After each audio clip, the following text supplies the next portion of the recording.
नमस्कार,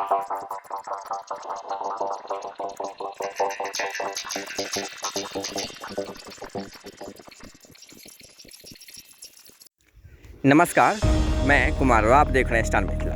मिथिला में जैसे ट्रेनों की परिचालन में ट्रेन संबंधित हो रहे आमान परिवर्तन के कार्य में एक ग्रहण जैसी लगी हुई है और ये ग्रहण हमारे क्षेत्र के जनप्रतिनिधियों के कारण ही शायद लगी हुई है।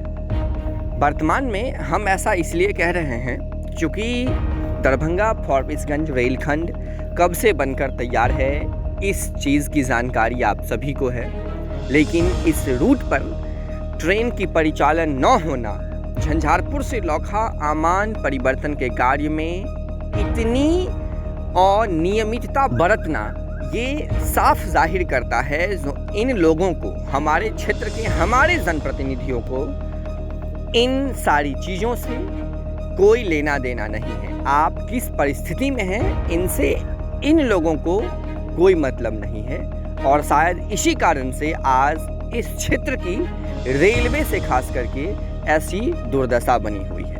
मैं अभी झंझारपुर लौखा रूट का कुछ अपडेट लेकर के आया हूँ। काफ़ी लंबे समय के बाद एक बार फिर आया हूँ। कोशिश करूँगा अब रेगुलर आए। जब से कोरोमंडल वाली हादसा हुई है, न जाने क्यों एक रेलवे से काफ़ी ज़्यादा लगाव रहता है, इसीलिए रेलवे का खास करके आप तक खबर लेकर के आया। जब से कोरोमंडल की हादसा हुई है, मन टूट सा गया था, इसीलिए आप सबों के बीच नहीं आ रहा था। काफ़ी कमेंट मिला, फिर से कोशिश किया आप लोगों के बीच आने का।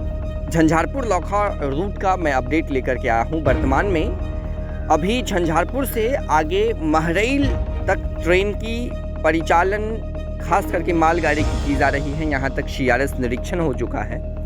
इससे आगे चंदेश्वर स्थान इस माह में ट्रेन पहुंचाने का लक्ष्य रखा गया है।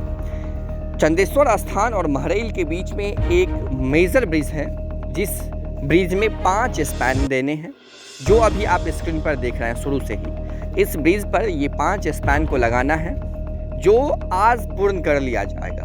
इसके बाद इस पर स्लीपर डालना, पटरियां लगाना, ये सारी चीज़ें हो जाएगी और इसके आगे चंदेश्वर स्थान तक लगभग ट्रैक लगी हुई है। मालगाड़ी कहाँ तक आई थी इससे पहले, वो भी हम आपको अगले वीडियो में कवर करके दिखाएंगे। इस मेजर ब्रिज को पूर्ण होने के बाद चंदेश्वर स्थान तक ट्रेन जा सकेगी।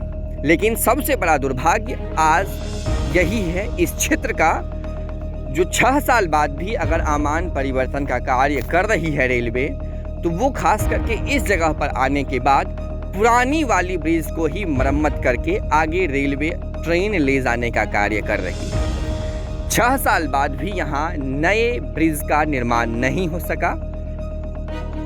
कारण कुछ भी हो, लेकिन अगले आने वाले कुछ समय के बाद जब लौखा से ट्रेनों की मांग की जाएगी, तो इन लोगों का एक बहाना होगा, हमारे क्षेत्र के जनप्रतिनिधि का कहना होगा, जो इन पुरानी ब्रिज को ठीक करने के बाद या पुराने ब्रिज के बगल में एक समानांतर ब्रिज बनाने के बाद हम नई ट्रेन की परिचालन करेंगे या फिर एक्सप्रेस ट्रेन की परिचालन करेंगे, क्योंकि ये पुरानी ब्रिज क्षतिग्रस्त है। जैसा कि अभी आप वर्तमान में दरभंगा फॉरबिसगंज रूट पर देख रहे हैं। सरायगढ़ से ललित ग्राम के बीच में कुल 6 ब्रिज पुरानी वाली ब्रिज थी, जिसके ऊपर से ट्रेन का CRS किया गया था। वर्तमान में अभी वो सारी ब्रिजेस डैमेज हो चुकी है, जिसका निर्माण कार्य उसके समानांतर में चल रहा है। तो कुछ इसी प्रकार से आपको यहाँ भी देखने को मिल जाएगा। आप देख सकते हैं, जो इसी के ऊपर ये डेंटिंग पेंटिंग का काम किया गया है, प्लास्टर का कोटिंग चढ़ाया गया है। काफ़ी जूम करके मैं आपको कोशिश कर रहा हूँ यहाँ की तस्वीर दिखाने का। हर एक बारीकी को समझना अपने क्षेत्र से आप लोगों के लिए काफ़ी आवश्यक है, क्योंकि यही भविष्य है इस क्षेत्र का। अगर रेलवे सही सलामत लौखा से खुलती और झंझारपुर के आगे देश के विभिन्न कोनों तक ससमय चलती, तो शायद आज इस क्षेत्र का इस प्रकार का स्थिति न बना होता। ये सारा क्षेत्र बाढ़ पीड़ित क्षेत्र है, आउटर एरिया है। यहाँ बसों से, ऑटो से पहुँचने में काफ़ी समय लगता है, लेकिन फिर भी रेलवे का रवैया, हमारे क्षेत्र के जनप्रतिनिधि का रवैया कैसा है वो आप सोच सकते हैं।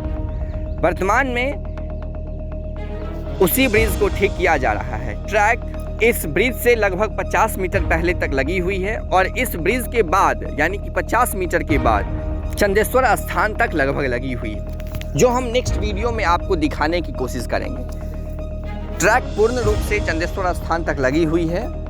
अगर इस ब्रिज को इन 5 से 7 दिनों में पूरा कर लिया जाता है तो उम्मीद है जो इसी महीने के अंत में चंदेश्वर स्थान तक ट्रेन की परिचालन खास करके मालगाड़ियों की शुरू कर दी जाएगी। पैसेंजर ट्रेन की परिचालन कब होगी इस पर अभी कुछ कहना शायद उचित नहीं होगा। जुड़े रहें आप स्टार मिथिला से। हम अगली तस्वीर के साथ हाजिर होंगे जो अपने क्षेत्र मिथिला से होगा और खास करके रेल संबंधित होगा। धन्यवाद।